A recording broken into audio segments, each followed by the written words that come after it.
Para a fundação, o primeiro passo é a preparação do terreno para receber o lastro de brita, um colchão drenante para evitar a água em ascensão. Depois de receber as ferragens, locar as instalações de piso e verificar o esquadro e o nível da forma. Esta estará pronta para ser concretada. Uma lona plástica deverá ser usada para o isolamento da camada de fundação, evitando a perda de água do concreto. Depois do recebimento do concreto, é feita a concretagem do radier e o desempenamento do piso.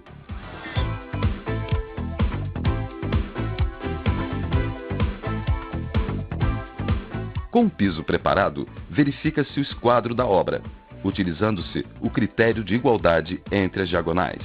A tolerância é de 5 mm de variação a cada 10 metros. Depois, marca-se a direção das paredes, vãos de portas e shafts, utilizando o fio traçante, também chamado de cordex. Conferindo referências com o gabarito de marcação ou locação da obra e verificando a posição das instalações. Cabe ao encarregado marcar a posição dos escantilhões. Para fixá-los, usa-se buchas e parafusos. E em seguida, fixa-se as mãos francesas. Depois é só colocar no prumo, utilizando a régua prumo nível. Frequentemente, a régua deve ser conferida com o fio de prumo convencional. Na direção das paredes, com nível alemão ou a laser, percorre-se e mapeia-se o pavimento.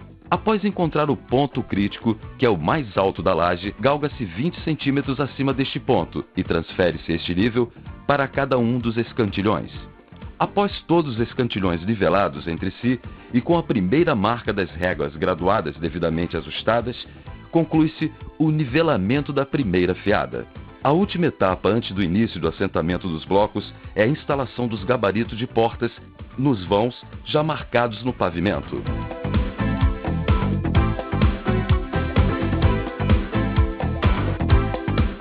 Utilizando-se a planta modulada de primeira fiada com cotas acumuladas, inicia-se a marcação. É preciso umedecer a superfície do pavimento na direção da parede para assentar os blocos de primeira fiada. Os primeiros blocos a serem assentados devem ser os chamados blocos estratégicos, que são os blocos de canto e os que determinam os encontros entre paredes. Desta forma, garantem-se as medidas entre cômodos, restando apenas completar a primeira fiada. As linhas podem ser amarradas com o auxílio do esticador de linha. Usar argamassa conforme a especificação do projeto estrutural. A argamassa pode ser industrializada ou virada no canteiro. Na primeira fiada, para facilitar o assentamento e nivelamento dos blocos, coloca-se argamassa com a colher de pedreiro na largura plena da parede. É importante observar a amarração dos blocos conforme o projeto, plantas de primeira e segunda fiada e vistas de parede, as paginações. Nas demais fiadas, a argamassa será colocada com a palheta nas juntas longitudinais e com a colher nas juntas e septos transversais. É importante usar a colher de pedreiro para tirar o excesso de argamassa e nunca deslocar o bloco depois de assentado, para não prejudicar a aderência. Usar sempre a régua prumo nível, substituindo o tradicional prumo de face, para verificar o alinhamento, o prumo e a planeza da alvenaria. Utilizar a bisnaga para preencher as juntas dos blocos. A bisnaga pode ser escolhida também como ferramenta única para assentamento de todas as juntas do bloco.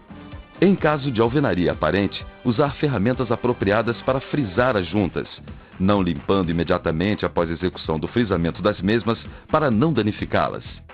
Os chamados blocos especiais do tipo U, ou canaletas, serão utilizados para execução de contravergas e vergas. Após a execução do grauteamento das contravergas, coloca-se os gabaritos de janela e continua-se a elevação da alvenaria. Existe também a opção de vergas pré-moldadas. Para o grauteamento vertical, no máximo a cada 6 fiadas, deve-se fazer a limpeza no interior dos furos dos blocos, para a retirada do excesso de argamassa, através das visitas. Os andaimes devem ter dimensões adequadas ao tamanho dos cômodos, facilitando a movimentação dos operários. Os blocos do tipo J e do tipo compensador serão utilizados para a execução das cintas de última fiada, ou fiada de respaldo. Em caso de chuva, as paredes devem ser protegidas com lona plástica para não se perder o serviço.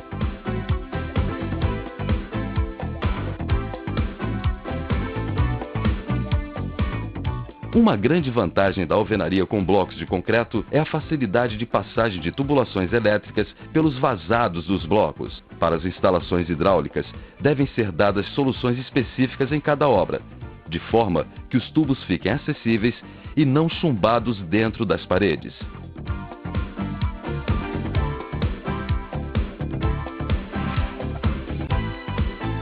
Antes de colocar a laje, a fiada de respaldo já deverá estar concretada.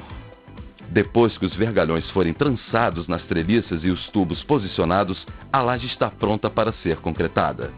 Nesta construção, que não terá um segundo piso, a laje cobrirá apenas a circulação e o banheiro, onde está a caixa d'água. Os outros cômodos terão forro de madeira.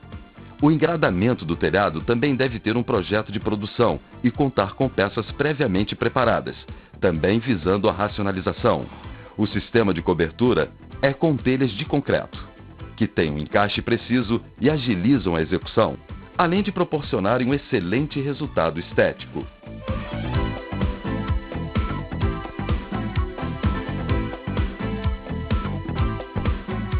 Outra vantagem deste tipo de construção se evidencia no final da obra. Mesmo com alvenarias aparentes, a pintura direta sobre os blocos dá um bom acabamento em função da regularidade das paredes, o que permite também o assentamento dos azulejos sem necessidade de embolso para a regularização. Depois é feita a instalação dos kits prontos, de esquadrias, portas internas, louças, visitas, carenagens e metais. A alvenaria estrutural com blocos de concreto é um sistema que pode ser utilizado para construir casas e edifícios de qualquer porte, tanto para os segmentos econômicos quanto para os de alto padrão.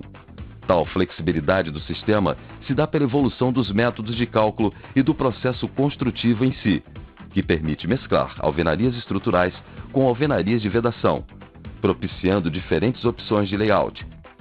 Custos otimizados e prazos de execução reduzidos somam-se às vantagens desse sistema construtivo.